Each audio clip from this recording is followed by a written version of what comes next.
इधर अर्चना जायसवाल पर गाज गिरी है। भोपाल में एमपी महिला कांग्रेस में कार्यकारिणी विवाद का पूरा मामला। प्रदेश महिला अध्यक्ष अर्चना जायसवाल पर गाज गिरी। एआईसीसी ने अर्चना जायसवाल को पद से हटा दिया है। नई कार्यकारिणी को लेकर यह पूरा विवाद शुरू हुआ था, तो नई कार्यकारिणी को भी इसी के साथ भंग कर दिया गया।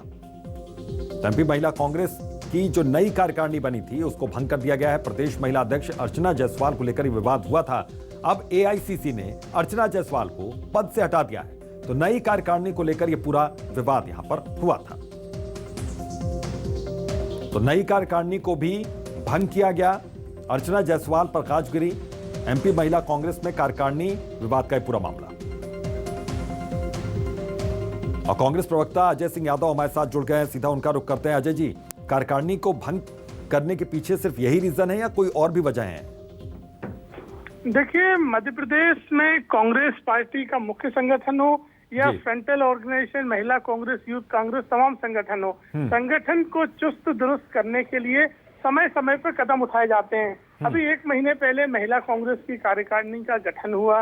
उसके बाद उसके संदर्भ में कई लोगों द्वारा अपनी बात रखी गई।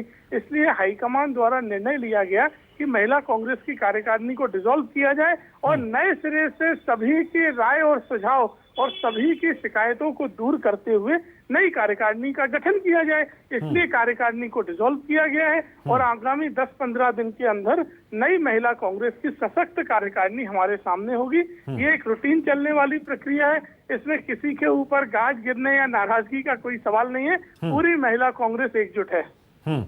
यानी कुछ नए चेहरों को मौका मिल सकता है और कुछ पुराने चेहरों को इससे बाहर रखा जा सकता है, ये मानकर चलें। देखिए, महिला कांग्रेस में मेरिट के आधार पर, परफॉर्मेंस के आधार पर लोगों को जवाबदारी दी जाएगी। इसलिए जल्द ही जो अच्छा काम कर रहे हैं उनको कंटिन्यू किया जाएगा और कुछ और लोग जिन्हें अभी पदाधिकारी नहीं बनाया जा सका है उनको पदाधिकारी बनाया जाएगा। महिला कांग्रेस 2023 में कांग्रेस के लिए बहुत मजबूत अंग है। 2023 के चुनाव के लिए हम अपने हर अंग को मजबूत कर लेना चाहते हैं।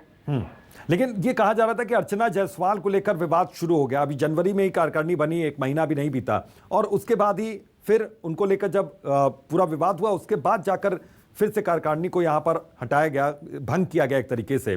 तो मैं ये समझना चाह रहा हूं कि आगे इस बात का ख्याल रखा जाएगा कि जो भी नाम चुनकर आप लोग लाएं उस पर कोई विवाद ना हो। देखिए, विवाद का सवाल नहीं होता है। कभी भी जब नियुक्तियां होती हैं और कुछ लोगों को चेंज किया जाता है तो स्वाभाविक प्रक्रिया होता है कि कई बार विरोधाभास की चीजें सामने आती हैं, लेकिन सभी पार्टी के आंतरिक अनुशासन के अनुसार अपनी बात रखते हैं। पार्टी में बात रखी गई, पार्टी संगठन को ये लगा कि इस कार्यकारिणी को भंग करके नए सिरे से बनाया जाना चाहिए, इसलिए कार्यकारिणी को भंग किया गया है। हम स्वीकार करते हैं कि कार्यकारिणी को बहुत मजबूती के साथ और जल्द ही नई कार्यकारिणी बनाई जाएगी, उसमें परिवर्तन किए जाएंगे। जी बिल्कुल, ये उम्मीद करें कि 15-20 दिन में ये खबर आ जाएगी नई कार्यकारिणी को लेकर। आगामी 10 से 15 दिन के अंदर महिला कांग्रेस की नई कार्यकारिणी आपके सामने होगी। ठीक है, आप बने रहिएगा सर। गोविंद मालू हमारे साथ बीजेपी नेता जुड़ गए हैं। गोविंद मालू जी, आपका रिएक्शन इस पर चाहेंगे? कांग्रेस कोई संगठनात्मक ढांचा तो है नहीं उनका, व्यक्तिवाद है, परिवारवाद है और वंशवाद है।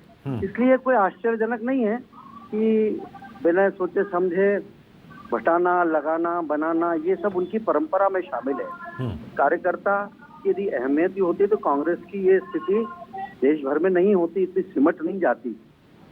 और इसलिए इनके आंतरिक मसले हैं, आंतरिक संघर्ष है और न सूत न कपास, दुल्हे में लट्ठम लट्ठा जैसी स्थिति है इनकी।